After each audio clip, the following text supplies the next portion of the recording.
Hello, and welcome to this deep dive study. So, if you've spent any time at all looking into end times theology, you have almost certainly heard of the 7-year tribulation, right? It's basically a massive, foundational pillar of modern eschatology that's taught in churches all over the world. But what if that foundation is mathematically and grammatically incomplete? Well, today, we're going to neutrally examine a fascinating, highly detailed theological argument. This all comes directly from Alan Dubry over at the YouTube channel Revealing Revelation. The core of this study proposes a complete reevaluation of prophetic timelines. The channel argues, using strict textual evidence by the way, that the traditional end of days is actually not a 7-year period like we're commonly taught, but rather a 14-year period. Okay, let's just dive right into this and unpack the scriptural framework they present for this massive shift in perspective. Here's a quick roadmap for our study today. We'll cover the 7-year tribulation, the 7,000 years, the grammatical shift, the 14,000 years, the gospel timelines, and finally, the 14-year correction. All right, starting with Section 1, the 7-year tribulation, and the foundation of the 7-year belief. Before we jump into the alternative timeline, we really need to unpack exactly why pastors and theologians have historically taught a 7-year tribulation in the first place. I mean, it's a great question to build our foundation on. Why exactly a 7-year tribulation?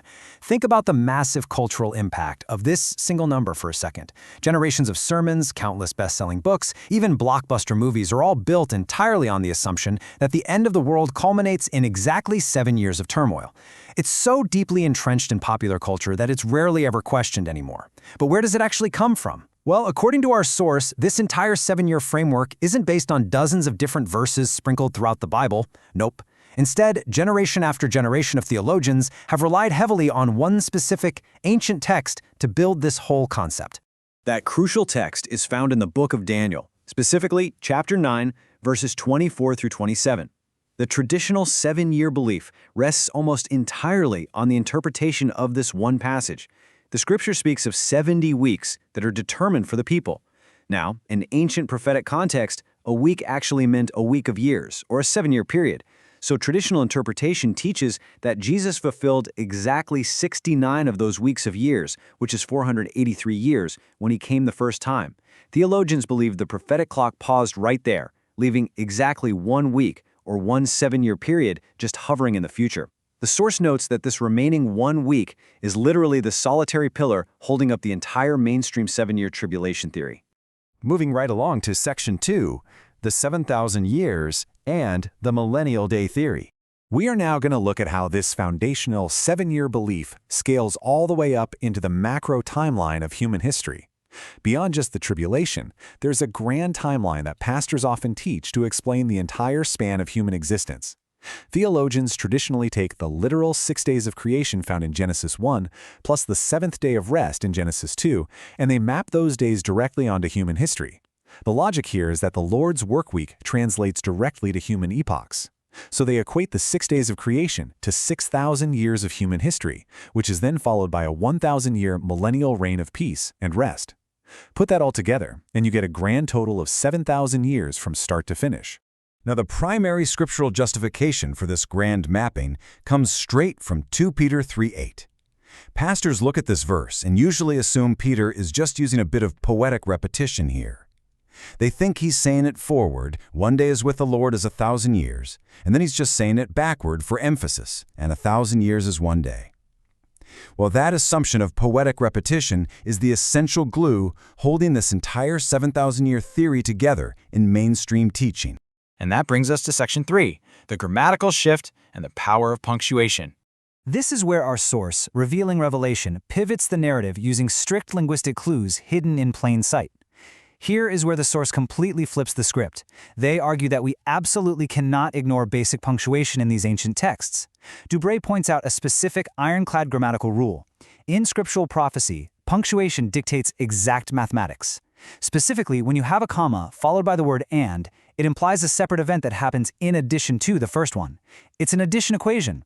On the other hand, if there is no comma, but just the word and, it means the events are happening simultaneously as a single unified thought. This tiny, easily overlooked detail, a simple comma followed by an and, is the absolute key to unlocking this whole alternative timeline. Let's actually compare a couple of texts to see this mathematical grammar rule in action. In Daniel 9:24 it says, 70 weeks are determined upon thy people and upon thy holy city. Notice, there's no comma before the end. According to the source, this means the events happen together at the exact same time. Now contrast that with Revelation 12:14, which says, for a time and times and half a time. Because of the commas placed throughout that sentence, this forces an addition equation. You take a time, which is 1, plus times, which is 2, plus half a time, which is 0.5, add them together, and what do you get? It equals 3.5 years. The punctuation literally dictates the mathematical timeline. All right, on to section 4, the 14,000 years, unlocking 2 Peter 3:8. We are now going to re-examine that overarching historical timeline using this newly established grammatical rule. Let's revisit 2 Peter 3:8, but this time we're going to apply that strict grammatical rule. 1 day is with the Lord as 1,000 years, and 1,000 years as 1 day. Check out the comma right before the and. According to Debray's revelation, this isn't just some poet repeating a concept backwards to sound profound. That comma means in addition to. Therefore, the equation changes entirely. The 7 creation days were like 7,000 years to us, plus the 7,000 years of flesh history we're currently living through are like 7 days to the Lord. So just by acknowledging that one single comma, the math doubles. 7,000 plus 7,000. That brings us to 14,000 years. The source poses a truly staggering thought here. By brushing past basic grammar, has humanity unknowingly missed exactly half the story?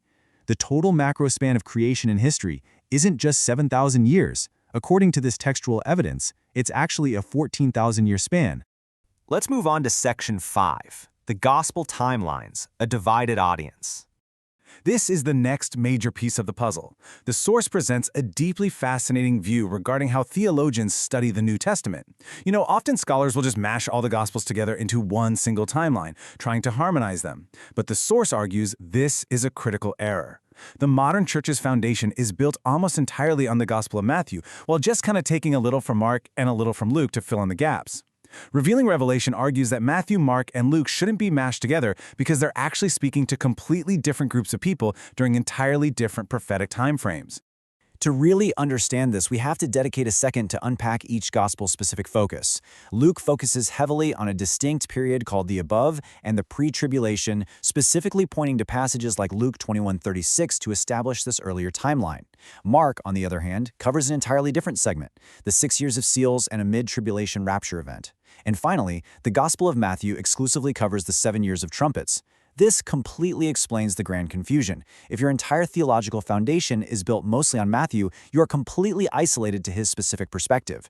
That is exactly why people mistakenly believe the tribulation is only 7 years long. They're only looking at Matthew's piece of a much, much larger puzzle. And we finally reach section 6, the 14-year correction, synthesizing the scriptures. It's time to weave together the remaining evidence that definitively proves this 14-year theory. The source calculates the 14 years by methodically pulling from multiple distinct scriptures that just align perfectly when you combine them. First up, in 2 Corinthians 12, the Apostle Paul mentions a man caught up above 14 years ago. The source maps this explicit mention of 14 years to the very beginning of this prophetic timeline. Then we look at Psalms 90, which talks about a human lifespan of 70 to 80 years. Dubray breaks down the esoteric math hidden in this psalm into 10 years of intense labor and sorrow, which is then followed by a short period where we metaphorically fly away. He maps this flying away period directly to Revelation 12:14's 3.5 years. So when you take those 10 years of labor plus that short period of roughly 3.5 years, it intricately forms this 14-year structure. Furthermore, the ancient feasts of the Lord outlined in Deuteronomy 16 map perfectly onto this extended 14-year timeline. The feasts were ancient appointed times meant to act as prophetic shadows. Passover is a 7-day observance, representing the 6 years of seals plus a solemn assembly. The Feast of Weeks is a distinct 1-day event representing the pre-tribulation period. And the Feast of Tabernacles is 7 days representing the 7 years of trumpets, culminating in an 8-day jubilee.